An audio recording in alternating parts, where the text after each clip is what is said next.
Hello everyone, first of all welcome to my YouTube channel. In this video we will discuss about meso compound. Last जो videos थी उसमें हमने इरेंसोमर डायस्टेरोमर तक complete कर लिया था. आई होप आप सबको समझ आ रहा होगा.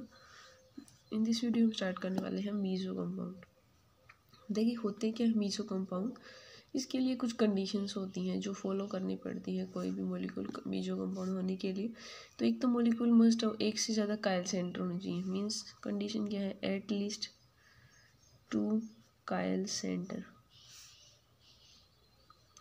2 काइल सेंटर इसके एक काइल सेंटर होगा तो वहाँ पे कभी भी मीसो कंपाउंड आपको नहीं मिलेगा. मतलब कम से कम 2 काइल सेंटर हो, उससे एक्स्ट्रा हो तो कोई. तो molecule must have more than 1 asymmetric centre होना चाहिए और there must be have a plane of symmetry या सेंटर ऑफ सिमेट्री. या तो उसके पास POS हो या COS हो. ये दो कंडीशन होनी चाहिए. अगर ये फॉलो कर तब आपके पास मीसो मतलब 2 काइल सेंटर है. अगर प्लेन ऑफ सिमेट्री है तब हम बोलेंगे कि ये मीसो कंपाउंड है. ठीक है, तो आप बोल सकते हो उसको. अब हम इसके कुछ एग्जांपल्स देख लेते हैं. जैसे एक तो सबसे सिंपल एग्जांपल हमने पहले भी देखा था. जैसे ये है HOH, यहाँ है CS3. अब ये कंपाउंड है तो ये देखो यहाँ पे HOH CS3. तो काइल सेंटर तो मैंने आपको पहले ही बता दिया था. इस वो सेंटर होता है जिसके पास जो चारों सब्स्टिट्यूएंट्स होती हैं जो अटैच है वो डिफरेंट होती हैं. जैसे यहाँ पे 4 जो सब्स्टिट्यूट अटैच है वो are different than it is a chiral centre. तो 1 काइल सेंटर ये हो गया, ये भी अलग है तो 1 काइल सेंटर. तो यहाँ पे कितने काइल सेंटर हो गए, 2 काइल सेंटर हो गए. अब आप प्लेन देखोगे यहाँ पे. ठीक है, इन्वर्जन तो आपको बताया था मैंने बीच से. जैसे अपोजिट कोऑर्डिनेट सेम मिलते हैं. जैसे यहाँ पे H का वो इन्वर्जन तो यहाँ पे COS तो है नहीं सेंटर ऑफ सिमेट्री. और बट हम प्लेन देखेंगे. जैसे आप प्लेन यहाँ से बीच में से प्लेन पास करोगे तो ये भी HOH CS3 तो सेम इक्वल पार्ट में कट रहा है. तो मीन्स यहाँ पे क्या है, एक प्लेन है, यहाँ से पास करेंगे तो सेम दिखा. तो यहाँ पे आपका POS प्रेजेंट है. तो मीन्स ये एक मीसो कंपाउंड है. इंटरनल कंपनसेशन ये होती है. जैसे आप और भी एग्जाम्पल देख सकते हो. ये है यहाँ पे जैसे मान लिया आपके ऊपर वेज के ऊपर CS3 लगा हुआ है. बट यहाँ पे आपका मान लिया आपने डैश के ऊपर लगा हुआ है CS3. अब इनमें आप देखोगे कि काइल सेंटर, फिर आप देखोगे POS या COS. बट यहाँ पे आप क्या देखोगे, ना ही तो आपके पास प्लेन ऑफ सिमेट्री नहीं है. ये वेज की तरफ है, ये ऊपर की. तो प्लेन कोई भी प्लेन इसमें पास आउट नहीं होना सेट. तो मीन्स ये मीसो नहीं होगा. एग्जाम्पल देखिए पूछ लेते हैं कई बार आपसे. जैसे ये पूछ लिया आपकी यहाँ आपके वेज के ऊपर CS3 लगा हुआ है एंड यहाँ पे. तो ये 2 काइल सेंटर हो गए. ठीक है, देखो 2 काइल सेंटर हुए यहाँ पे. काइल सेंटर तो आई होप आपको निकालना आता ही है. चेक कर लिया अपनी. अब इसमें देखोगे प्लेन है या तो यहाँ से अगर हम बीच से प्लेन पास करें तो देखो बिल्कुल इक्वल पार्ट में पार्टिसिपेट करेगा. इस साइड भी वेज में इसे. तो यहाँ पे एक प्लेन पास आउट हो रहा है. तो प्लेन हो रहा है तो दैट मीन्स ये क्या होगा आपका मीसो होगा. तो ये और ये नोट एक आपका नोट है इम्पोर्टेंट पॉइंट कि जो single metric asymmetric centre होता है ना, अगर कोई यहाँ पे सिंगल एस मेट्रिक सेंटर है तो हमेशा ही आपका इनएंसोमेरिक होगा, इनएंसोमेरिक पेयर होगा. वो कभी भी आपका डायस्टेरियोमर नहीं देगा. ठीक है, अगर आपको ऐसे दिखता है कि कोई जहाँ पे सिंगल एसमेट्रिक एक ही एसमेट्रिक सेंटर प्रेजेंट है तो वो ऑलवेज इनएंसोमर होगा, डायस्टेरियोमर नहीं होगा. आपको चेक करने की ये रिक्वायरमेंट नहीं है.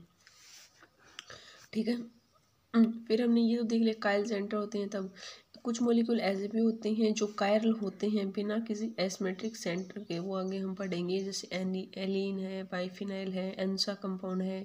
ठीक है, ये डिफरेंट टाइप ऑफ कंपाउंड है जिनमें आपका उनमें एक एसमेट्रिक सेंटर नहीं होता बट फिर भी वो कायरल मॉलिक्यूल होती हैं, ऑप्टिकली एक्टिव होती हैं. वो कायरल एक्सिस की वजह से, कोई कायरल प्लेन की वजह से. वो हम आगे डिटेल से डिस्कस करेंगे कि क्या रीज़न होता है उनका. अब यहाँ तक तो आपका मीसो इनएंसो डाइवर्स सारा हो चुका है.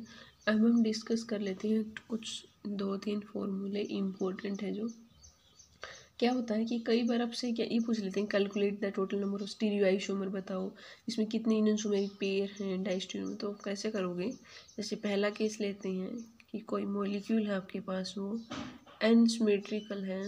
सिमेट्रिकल तो जो इक्वल पार्ट में टूट जाए, इसमें प्लेन. एनसिमेट्रिकल इक्वल भी नट. अनसिमेट्रिकल है तो वहाँ पे जो स्टीरियो आइसोमर का डायरेक्ट फार्मूला आप याद रखोगे 2n, ठीक है। आप एग्जांपल देखो, आप जैसे फॉर एग्जांपल हम ये मान लो CH3 CaOH CHOH और यहाँ पे मान लिया Ca2H5, यहाँ पे प्लेन तो है नहीं, ये symmetric and symmetrical molecule. If यहाँ पे CH3 होता तो ये सिमेट्रिकल हो जाता है कुछ, बट यहाँ पे ये क्या है आपके पास एन सिमेट्रिकल। यहाँ पे काइल सेंटर एक तो ये हो गया, एक ये हो गया, कितने काइल सेंटर हो गए 2 हो गए। एन यहाँ पे काइल सेंटर होते हैं तो यहाँ पे एन की वैल्यू 2 पुट करेंगे तो कितना आ गया 4, that means 4 total stereo isomer है।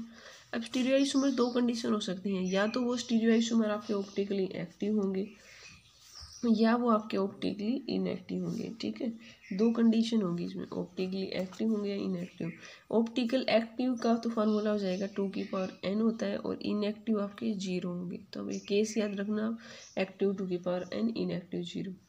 और इनएंसोमेरिक अगर आपको पेयर निकालनी है तो वो आपके पास कितने होते हैं, ऑप्टिकली एक्टिव बाई 2, जितने आपके ऑप्टिकल एक्टिव निकलते हैं बाई 2, तो 2n/2 करो तो कितना आ गया 2n-1, ठीक है। ये फर्स्ट केस हो गया। अब हम सेकंड केस डिस्कस करते हैं। ये आपका फर्स्ट था। सेकंड में क्या हो सकता है कि हमारा जो मॉलिक्यूल है वो सिमेट्रिकल हो सकता है, पहले तो अनसिमेट्रिकल था। अगर आपका मॉलिक्यूल सिमेट्रिकल हो, सेम यही एग्जांपल ले लो, सिमेट्रिकल में यहाँ पे C2H5 की जगह क्या लगा दो CH3, तो symmetrical molecule same Kyle centre 2, ठीक है। तो उसमें आपका क्या फार्मूला होगा, जो नंबर ऑफ जो स्टीरियो आइसोमर होते हैं टोटल वो होते हैं फार्मूला 2n-1 प्लस 2n-2/2। ये जो फर्स्ट पार्ट होता है ये तो होते हैं ऑप्टिकली एक्टिव का, और जो सेकंड पार्ट होता है वो ऑप्टिकली इनएक्टिव, या आप बोल सकते हो मीजो, ये होते हैं आपके मीजो। और जो इनएंसोमेरिक पेयर होते हैं वो मैंने बताया था ऑप्टिकली एक्टिव बाई 2 होता है, तो वो हो जाएगा ऑप्टिकली एक्टिव 2n-1/2 करें तो कितना आ जाएगा 2n-2, ठीक है। फॉर्मूला आपको डायरेक्ट पता है तो यहाँ पे वैल्यू पुट करके आप इसको सोल्व कर सकते हो, कुछ नहीं करना, इनकी वैल्यू 2 पुट करनी है तो टोटल नंबर स्टीरियो आइसोमर पता चल जाएंगे, एक्टिव, मीजो, इनएंसोमेरिक पेयर। अब थर्ड केस ये आ सकता है कि n की वैल्यू यहाँ पे तो इवन थी आपके पास, जैसे 2 काइल सेंटर थी। इफ़ n आपके पास क्या हो, ओड हो, n ओड आ जाए तब आप क्या करोगे। मान लो आप एग्जांपल ले लो, देखो CH3 CHOH CHOH CHOH CH3 1 2 3 Kyle centre हो गए यहाँ पे अब, ठीक है। तो n की वैल्यू कितनी होगी 3 काइल सेंटर। वैसे हम क्या करते हैं, एक्चुअल जो कंडीशन होती है ये वैसे सूडो काइल सेंटर होता है बीच वाला, जहाँ पे प्लेन आ जाता है ना, कॉन्फ़िगरेशन आपके पास सेम होती है डिफरेंट।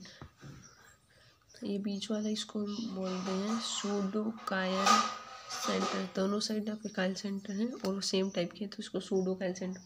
इसके लिए जो स्टीरियो आइसोमर होता है ना उसका फार्मूला होता है 2n-1, ठीक है, सिंपल वाला करोगे तो।